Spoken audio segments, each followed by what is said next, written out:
Professeur Gilles Pialot, bonjour. Bonjour. Merci d'être avec nous. Vous dirigez le service des maladies infectieuses de l'hôpital Tenon à Paris. Est-ce que la France est en état d'alerte sanitaire ? Oui, sur les critères qu'elle a fixés, vous savez que c'était sur l'incidence, par exemple. Donc, il passait 2 fois le seuil que l'État avait fixé, d'une part, et sur le fait que, mais c'est beaucoup plus modéré, qu'on a une petite augmentation sur le remplissage de l'hôpital. Oui, on est en alerte sanitaire. Alors, on est en alerte sanitaire, je le dis tout de suite, je pense qu'on est dans une situation complètement différente de l'hiver dernier. On est dans une équation à 3 inconnus, qui est est-ce qu'on va pouvoir monter notre niveau de vaccination pour faire front à cette résurgence virale. On est aussi sur une circulation très importante des virus hivernaux qu'on n'avait quasiment pas vu en 2019. On y reviendra peut-être. Et puis, on est sur une tension de l'hôpital qui est revenue à celle qui était avant 2019. Donc, ces 3 éléments font qu'effectivement, il n'y a pas que la vague qui inquiète, quoi. Il n'y a pas que la vague. Comment allons-nous passer les fêtes de fin d'année ?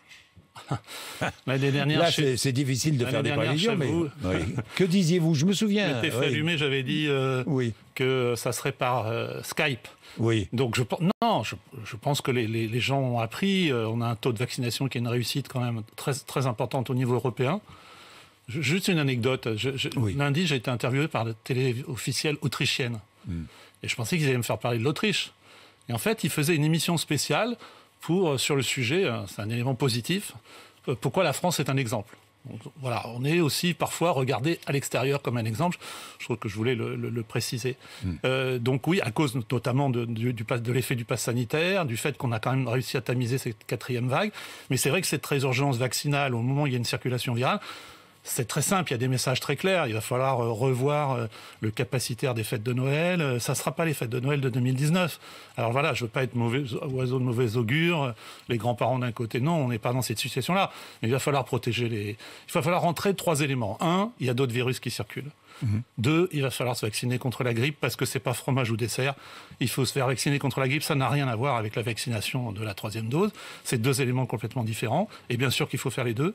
Et troisièmement, il ne faut pas oublier que la vaccination, même si ça amuse beaucoup les polémistes de certaines chaînes de télévision, ne diminue pas complètement le risque de transmission. Donc voilà. La vaccination ne protège pas contre la contamination. Non, alors après on nous dit mais c'est combien ? On s'en fout de savoir c'est combien. Ça diminue le risque de transmission, mais ça ne l'annihile pas. Ça ne l'annihile pas. En revanche, ça nous protège, la vaccination, des risques les plus graves. Je prends l'exemple de l'Allemagne, où la situation est grave. En Allemagne, rien à voir avec ce qui se passe chez nous. En Allemagne, les hôpitaux sont saturés. À Munich, par exemple, aucun vacciné en réanimation et une majorité de moins de 50 ans entre la vie et la mort. Des non-vaccinés de moins de 50 ans qui sont entre la vie et la mort. Non mais ça c'est une certitude européenne. Il y a une corrélation directe entre le remplissage des hôpitaux, des réanimations et les décès, et le niveau de vaccination. Donc vous pouvez prendre les chiffres dans tous les sens. Alors évidemment, il y a autre chose. L'histoire de l'Allemagne, d'abord, ils sont en dessous de nous. Ils sont autour de 67% de vaccination. En Saxe, ils sont à 54%. Donc c'est quasiment un habitant sur 2.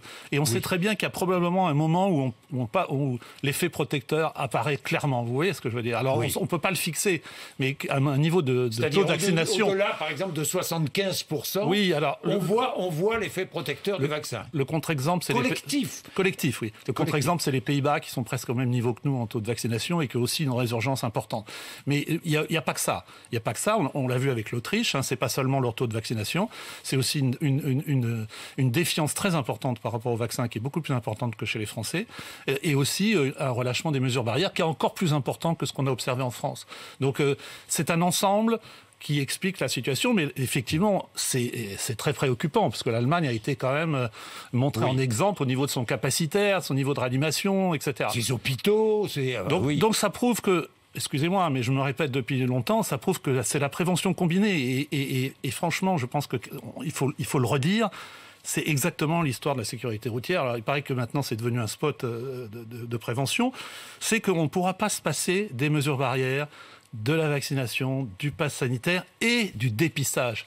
Et là, sur le dépistage, en France, on a du chemin à faire parce qu'on a lâché le dépistage et c'est une erreur. Alors, c'est une erreur. Alors, puisque vous parlez de dépistage, est-ce qu'il faut rendre à nouveau les tests gratuits ?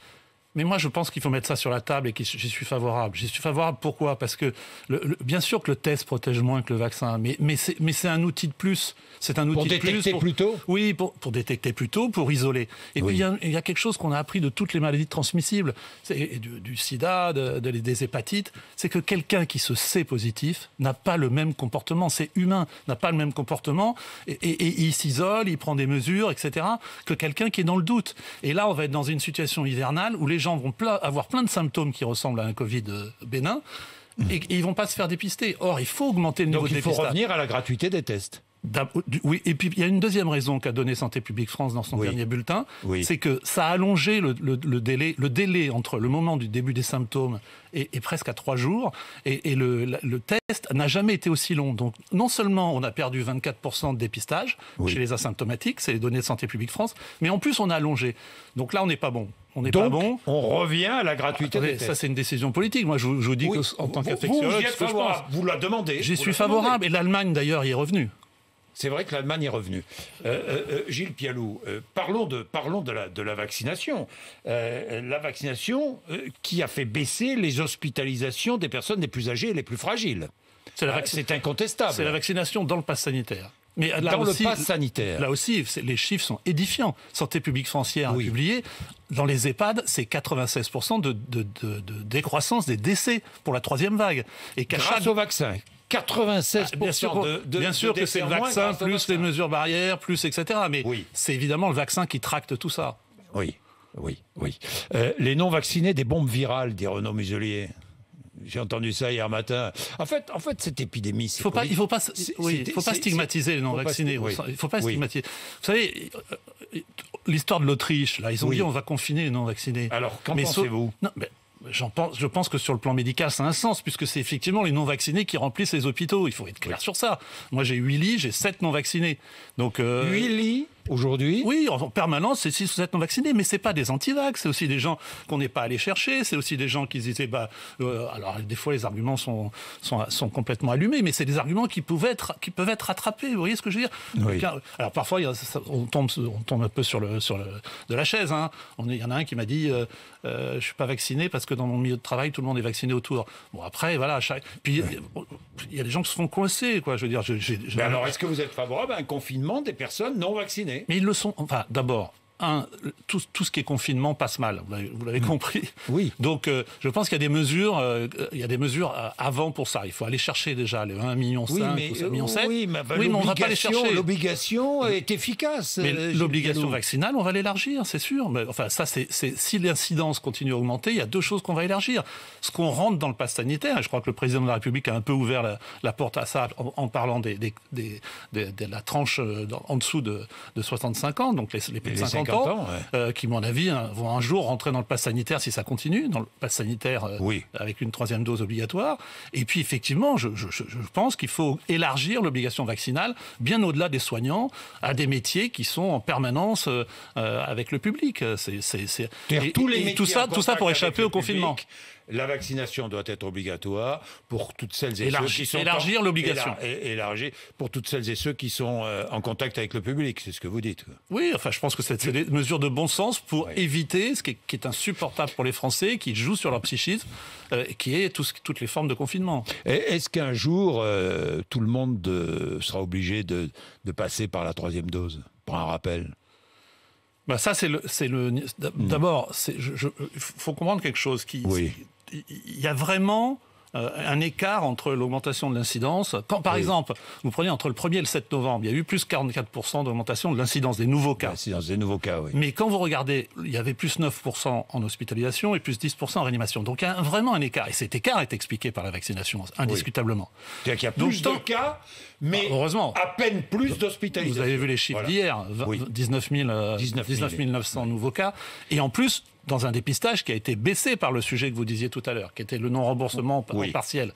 Donc effectivement, cette incidence, tant qu'elle sera écartée du poids de l'hospitalisation et de la réanimation, laissera une marge de manœuvre et permettra peut-être d'endiguer ce que vous appelez la 5e vague. Est-ce qu'un jour, nous devrons faire, je ne sais pas moi, un rappel tous les 6 mois ? Déjà, c'est bien de dire un rappel et pas la 3e dose. Non, un rappel, voilà, ce qui va fixer le rappel, c'est les variants aussi, hein, c'est la durée de l'immunité. Sur la durée de l'immunité, les choses sont pas très claires. On dit, ah oui, les experts disent des choses, parce que les choses changent. On sait quand même que globalement, il n'y a pas que les anticorps, il y a aussi les cellules, l'immunité cellulaire. Je dis ça parce que cellulaire. l'efficacité du vaccin baisse au bout de 6 mois. Ça dépend des populations. Évidemment, plus vous êtes âgé, plus ça baisse vite. Plus on est âgé, plus ça baisse vite. Mais on se fixe sur un indicateur qui sont les anticorps, parce que ça, c'est facile à chercher, il suffit d'une prise de sang. Oui. Par contre, on sait qu'il y a d'autres moyens de l'immunité, notamment l'immunité cellulaire, qui, elle, perdure. Donc, l'histoire de la 3e dose, c'est l'incidence qui va fixer. Si j'ai eu le Covid depuis ma 2e dose, est-ce que je dois faire un rappel ? Pour l'instant, c'est pas dans les recommandations. C'est pas dans les recommandations. Non. Et les enfants de moins de les enfants dès 5 ans, comme aux États-Unis, ou en Autriche d'ailleurs, puisque vous parliez de l'Autriche tout à l'heure. Oui, tout à fait. Alors les enfants, c'est un sujet tendu. Pourquoi ? Parce que pour l'instant, il y a 2 éléments. Un, c'est vrai que les États-Unis ont pris cette décision, l'Autriche, vous avez raison. D'abord, c'est pas les mêmes enfants, si je puis dire, l'Israël. Deuxièmement, c'est vrai qu'on manque de recul par rapport à la vaccination des moins de 12 ans, on manque de recul et d'acceptabilité, ça c'est un point important. Et puis il y a un point qui est très important, c'est que je comprends, c'est que c'est pas aux moins de 12 ans à payer le retard vaccinal des adultes. Vous voyez ce que je veux dire dans l'esprit des gens. Ce sont les adultes qui sont responsables, les premiers, de la non-vaccination. Voilà, et ça, ça a une part. Mais un jour, on y viendra peut-être. Mais je pense qu'on y viendra plus tard avec d'autres vagues et d'autres. Attendez, juste un mot qui est important. Oui, allez-y. C'est pas parce que on dit que c'est un peu trop tôt, clairement, pour la vaccination des moins de 12 ans, qu'il faut plaider la libre circulation, parce que j'ai entendu ça d'experts, y compris d'experts médicaux, il faut laisser circuler le virus chez les enfants. Non, il ne faut pas laisser le virus, parce que c'est un mythe, l'immunité collective, on l'a compris, c'est un mythe avec ce variant Delta, et y compris chez les enfants. Donc il faut quand même avoir des niveaux de protection chez les enfants. Des capteurs de CO2, des aérations, et pas lâcher la prévention. À l'école primaire, indispensable. Le masque, on n'aurait jamais dû enlever. Alors je sais que il y a un certain nombre de parents qui sont remontés contre le masque, mais il faut être remonté contre le Covid, il ne faut pas être remonté contre le masque. Oui. Et le masque, généralement, à l'extérieur, c'est utile ou pas ? Mais bien sûr que c'est utile. Vous savez, c'est une discussion sans fin, mais qu'on a depuis le début. Mais qu'est-ce qui s'est passé en 2019 sur les bronchiolites ? Qu'est-ce qui s'est passé sur les virus respiratoires de l'adulte ? Qu'est-ce qui s'est passé même sur la grippe ? Il s'est passé que ces mesures, dont le masque, ont complètement limité les gastroentérites. Pourquoi ? Parce que quand vous avez un masque, non seulement vous postillonnez pas, vous envoyez pas des excrétions, mais vous touchez pas le visage. Et on sait que c'est un mode de contamination important. Donc je redis ce qui a été dit d'ailleurs par Dominique Costeguière hier soir sur cette antenne, c'est que effectivement ça sert aussi à protéger des agents infectieux qui sont là, très présents cet hiver. Regardez la carte de France des bronchiolites. Non, mais je veux dire, on parle des enfants, là. Mais regardez la carte de France des bronchiolites chez l'enfant, elle est rouge cette année. Il n'y avait pas de bronchiolite en 2020-2021. Grâce au masque. Grâce au masque, aux mesures barrières et à tout ce qu'on a mis en place.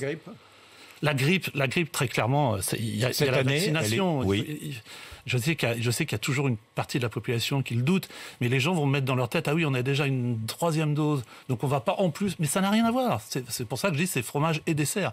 On a besoin des deux, et on a besoin d'écarter la question de la grippe du problème qu'on va aborder peut-être ensemble tout à l'heure, qui est le danger de saturation des hôpitaux, avec une vague moins importante de Covid. Avec une vague, malgré la moindre importance. Oui, parce que l'hôpital est sous tension majeure. Alors, avant de parler et les gens le découvrent. Juste un mot, Gilles Pialot, juste un mot sur cette pilule. J'ai vu que Pfizer demandait l'autorisation aux États-Unis de la mise sur le marché de sa pilule anti-Covid. Vous y croyez à cette pilule anti-Covid ? Heureusement, si un clinicien ne croit pas au traitement qui diminue... Non, parce que celle de Merck, dans des données très préliminaires, effectivement communiquées par le laboratoire, donc il faut évidemment prendre un peu de distance avec ça, mais bon, diminue de 50% le passage aux formes graves et au décès. Celle que vous citez de Pfizer, qui est intéressante aussi, c'est un peu plus, c'est même beaucoup plus. On attend effectivement, là, c'est sur 700 personnes l'un, 370 l'autre. L'avantage formidable, c'est que ça coûte beaucoup moins cher. Comprimé. comprimé. Il va y avoir des génériques tout de suite. Ça va être génériqué tout de suite. Donc le monde entier va pouvoir. C'est une partie de la accès. solution. Hein. C'est une partie de la solution parce que c'est pour les formes précoces, oui. c'est pour les gens non hospitalisés. Et là, ça revient sur le sujet du dépistage. C'est une erreur de ne pas mettre l'accent sur le dépistage. Parce que ces molécules-là, elles sont comme le médicament contre la grippe. C'est dans les 3 ou 5 jours. C'est dans les 3 à 5 jours. Et si vous ne dépistez pas, par définition, vous n'aurez pas le traitement. Donc quand les Français vont comprendre ça, ils vont se dépister. Mais il faut les laisser se dépister. Vous comprenez ce que je veux dire ? Bien sûr, bien sûr. Quelle est la situation chez vous à Thonon, de l'hôpital ? La situation Covid, elle est contenue, au sens où on a 8 lits en permanence qui se renouvellent. C'est un malade qui sort, il y en a qui rentrent. La réanimation, 8 pareil. lits occupés, voilà, en réanimation, même chose. Les gens nous disent, mais 8 lits, c'est rien, mais c'est 8 lits en plus de tout le reste. C'est-à-dire qu'il faut pousser les murs. Occupés Covid en médecine, enfin dans mon service, et 7 en réanimation, qui pareil, qui se renouvellent en permanence. On est, pour l'instant, pas obligé d'obliger de capacitaire. Mais des patients plus jeunes ? Un peu plus jeune, effectivement. Alors plus jeune, beaucoup plus jeune que la première vague, mais comme je vous l'ai dit, il y a aussi des gens avec des comorbidités. Hein. On parle par exemple des personnes obèses. Les personnes obèses, on est ça dépend des études, mais au moins 25% des personnes obèses n'ont même pas eu accès à une dose de vaccin. Donc on n'est même plus dans l'histoire de la 3e dose. Mais l'attention est importante. Hein. Je veux dire, c'est une phrase que j'ai prononcée il y a quelques semaines. Les cellules de crise ont été remplacées par des cellules de gestion de la pénurie. De la pénurie de personnel, de la pénurie de la fermeture des lits. Et il y en a qui crisent. Hein. Pour reprendre le mot crise, c'est les urgentistes. Parce que les urgentistes, ils sont ouverts sur la ville et ils ne peuvent pas fermer le robinet comme nous, on peut fermer des lits. Donc là, je crois effectivement, la tension est très forte. Vous avez fermé des lits dans votre service ? Alors j'ai fait quelque chose que je n'ai jamais fait, ça fait 20 ans que je suis chef de service, j'ai fermé des lits ponctuellement. Ce qui est le pire. C'est-à-dire que fermer des lits définitivement, c'est simple, vous n'avez pas de personnel, vous fermez les lits. Alors on va pas discuter de savoir si c'est 20%, 18% en Île-de-France, ou 6%, de toute façon c'est trop. C'est trop dans un système qui est de toute façon à 100% d'occupation. En plus, je crois qu'en Île-de-France, on est plutôt à 18% de lits fermés, faute de personnel. On a fermé des lits par tranche de temps. C'est-à-dire, on s'est aperçu que, par exemple, sur 4 jours, on n'avait pas assez de personnel pour la sécurité des patients. Donc, on a transféré les patients, on a rouvert les lits quand on avait le personnel. Oui, c'est pas possible. C'est intenable. C'est intenable. Et le personnel, justement, est-il vrai que tant d'aides-soignantes, d'infirmières et de médecins préfèrent partir, quitter l'hôpital et aller dans le privé ou ailleurs ? Alors hier en partant du service, je suis allé discuter avec les infirmiers. J'ai dit, vous savez, je repasse chez Bourdin et qu'est-ce que vous diriez ? Et je vu un infirmier qui a de la bouteille et ça, et je pensais qu'il allait me dire salaire en premier. Vous savez ce qu'il m'a dit ? Il m'a dit service public. D'abord, ça m'a touché. 2, ça correspond à une réalité. Je ne veux pas dire que les salaires, c'est pas important, parce qu'après, il a parlé salaire. Mais il a parlé service public. La plupart du corps, 40%, l'enquête du Conseil de l'ordre des infirmiers, 40% souhaitent changer de métier.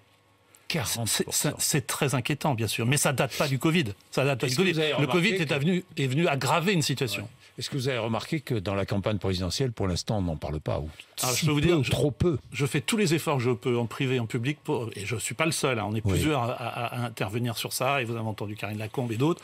Il faut que ça soit au centre, et ça va être au centre. Regardez l'enquête sur l'opinion des Français, là, ce qui leur paraît important, là, qui vient de sortir. ELAB, je ne sais plus comment s'appelle l'enquête. ELAB. ELAB, pardon. Le premier sujet, la santé.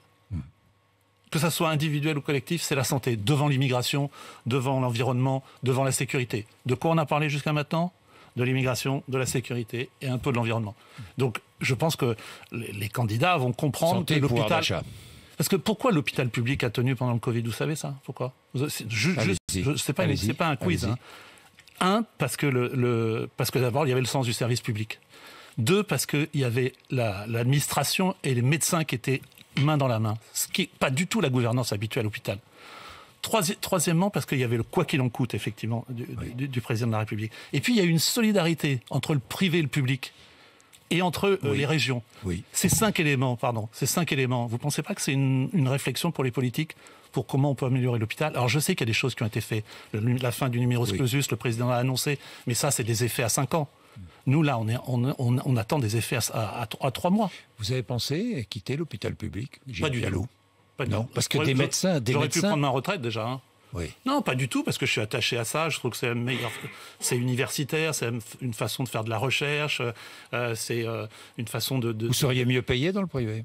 Vous savez, j'ai même pas fait de consultation privée, alors je peux en faire depuis 20 ans, donc voilà, ça c'est décidé. Moi, j'ai le sens du service public et de l'hôpital universitaire. Et je n'ai pas du tout envie de quitter pour l'instant, en tout cas pas de quitter pendant cette guerre-là. Merci beaucoup Gilles Pialou d'être venu nous voir ce Merci matin. Comme toujours, c'était passionnant. Vous êtes sur RMC et sur BFM TV, 8h53.